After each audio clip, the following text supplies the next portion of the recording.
A handful of NBA games on tonight's Thirsty Thursday slate. So let's see who DraftKings contributors, Matt Meiselman, and then we have Mr. Nick Whalen here as well hanging out with us, who they think you should build your lineups around. So let's start at guard. Which one are you targeting, Nick?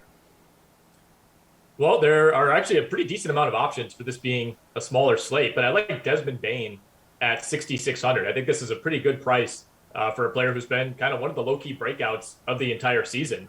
Maybe a little bit of a reaction to a rough game for Desmond Bane against Golden State on Tuesday. Of course, Memphis still got the win, their 10th straight in that game, but he's been over 35 DraftKings points in 6 of his last 8. Really been fantastic all year long. Gives you scoring, rebounding, assists, defensive numbers, hits a ton of threes.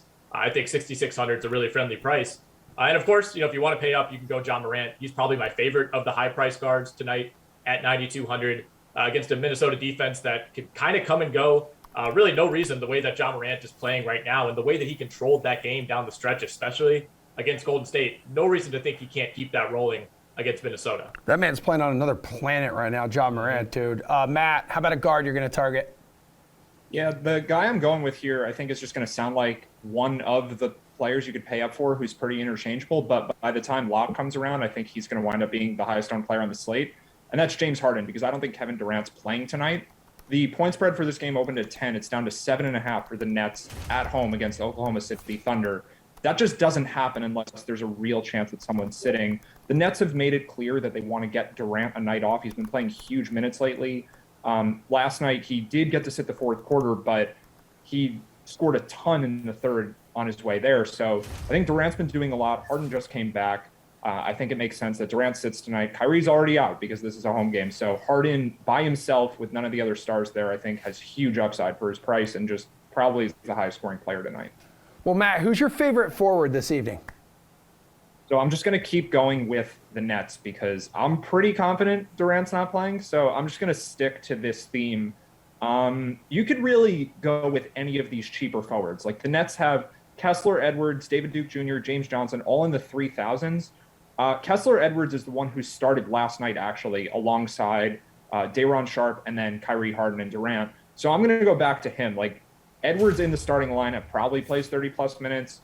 You take Durant out there. This is a really cheap player. Like, to me, this is going to turn into a pretty massive stars and scrubs night if Durant's not there because the Nets are missing a bunch of other guys, too. Claxton's been out. Aldridge is out. And everyone else who's in their rotation is really cheap. So to me, it's play Harden, play a bunch of these cheap guys. I think there's going to be a lot of choices tonight. All right, Nick, who you going with it forward? One name that jumps out to me based on his price is Aaron Gordon. And still, we're like halfway through the season, and I still have to remind myself that he's like back to being a pretty good player this year after a couple pretty woeful seasons in Orlando. But he's coming off of 47 DraftKings points in his last game, missed a few games due to COVID prior to that. But for me, this is mostly about the matchup. I mean, Portland has the worst defense in the league by a pretty fair margin over the last 10 games. They will, of course, be without both Lillard and McCollum and Anthony Simons tonight. Not that any of those guys are holding down the fort on the defensive end, but, I mean, this roster is kind of a mess at this point. If you want to pay up, we'll see if Kevin Durant plays. He's at 11,000.